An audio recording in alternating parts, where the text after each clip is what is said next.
Okay, this video is going to be the continuance of Eric Edwards' My Story, uh, continuance of part 7. And I think I was touching on us kids from Rush City catching the bus and riding to Hughes Quinn. Uh, I don't want to get too far ahead on that subject yet. I still got some other stuff to cover before we get to the Hughes Quinn years, in junior high school and high school years. So we still in those years right before then. I touched on all the activity going on the other side of the highway back in those times. This is the early 60s. For me, I was born in 54. So those the 1960s was, I was coming up, and so I was introduced to a lot of things back in those years, and mainly what was going on across that damn street. Now here, let me lay it out for you again. Back when let's see, I was 12 when I was working out there in that store for RB, so it's around in that age group, around 11, 12, 13, and, so forth. And at that time, it wasn't no establishment directly across the street from us. We stayed at 1024 Mississippi, and Jesse stayed down there at 1304 Mississippi. And that's where the stuff was all across the street from him, because he's right there on the corner of Paradise and Mississippi Avenue. Well, he wasn't quite on the corner, but he was the second house from the corner. The house that used to be there was my grandmother's house. My great-grandmother's house. Mama Sarah, her name was Sarah Britt. And she stayed right there at the corner of Paradise and Mississippi Avenue. And back in those days, like I said, they had a car wash, they had a restaurant that I can remember. Now, a few other things going on directly across the street from Jesse. And then under that bridge, that train bridge there, it was a little section of ground there where gypsies. And they had, those little caravans they used to ride in, and they would come in town, and they would come over to the store to get water. And I'll never forget that. It seemed like every summer they would come through. And then we also had hobos. The hobos would come off of them tracks. I don't know if they was coming from the tracks across the street from the highway there from Mississippi Avenue, but there was so many tracks there, that they could have been coming from anywhere. I don't know if they was climbing down off that bridge or what. I don't know. I want to say that because I never know of any, but I know there were hobos, and I know that a lot of my great grandmother used to give sell plates, from my understanding, and give somebody a place to lay their head, and in passing, as they was passing through, going somewhere else, up north or whatever. She did that, and then in repayment, some of them we couldn't pay her, and my understanding was sometimes whenever a guy got over something, he would leave it on the porch there, sack of potatoes, you know what I'm saying, a crate full of different kind of vegetables or whatever, and that was the way they paid her, but it was a lot of hobos back in them days come through there, and like I said, and then Friday nights, Saturday nights, Rush City was bumping. It was bumping out in Rush City. Ambulance, police, anytime you look up, you can hear the ambulance. Your mama used to get in Nene's ass, talking about Nene used to get in them, she would be in that window, looking outside, because, it was always, that siren was going off, boy, I tell you. So, it was busy. And then that restaurant down there used to sell some good-ass hamburgers. Them hamburgers were so good. And another thing they had that was good was chitlins. And I remember we used to hustle up and play the money, enough money to get a play the chill. And at that time, RB had a daughter. Her name was Janice. Janice started coming over, spending the night on the weekends with us.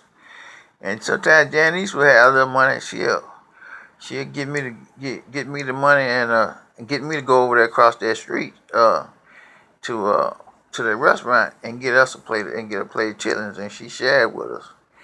And that whenever I hustled up me some money, I would go over there and get my hamburger, and then I would go in the back and climb up the tracks and sit there on them tracks and eat my hamburger, so I didn't have to share it with nobody.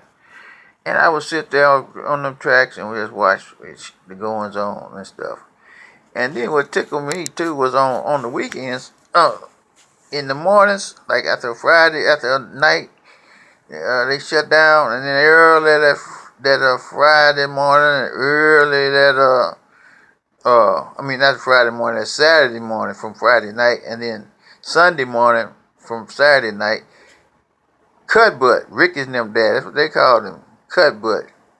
I think his name was James Burks, and they called him Cut Butt. But Cut Butt would be out there walking up and down that highway, and Mr. Giggle. You know, whichever one got out there first, they would go hit down by the red top, then they would go down there by Kelly's. Now Kelly's was across the street from Mama's, and it was a white establishment. And as long as I was young and as a youth, I never seen the blacks go down to Kelly's. It was an all-white establishment, and boy, they would, it would be packed on Friday nights and Saturday nights down on that end where Kelly's was. And then over on the other end, where the red top was, where Granny and Booker and managed that place, it had a crowd. And, white and black customers. And then Granny and them had headliners down there.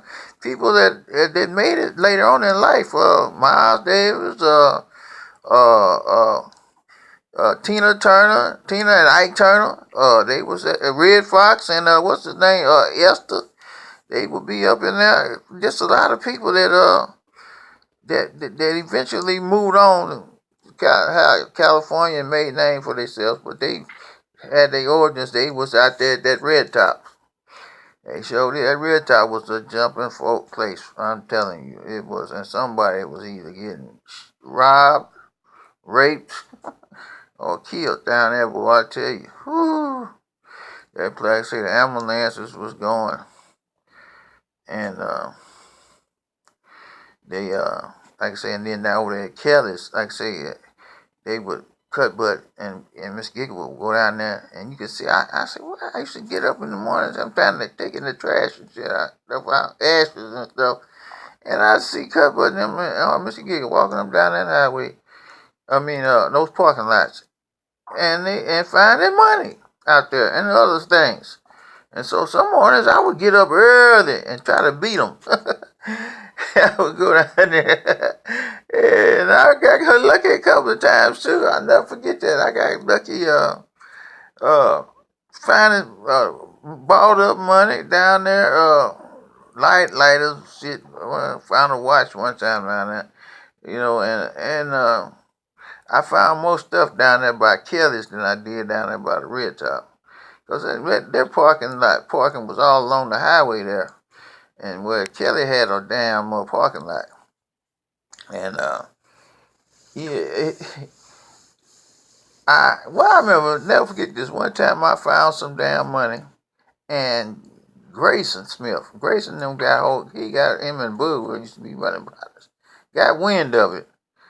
And came up there and knocked on Mama's door. And I was like, who the hell is that?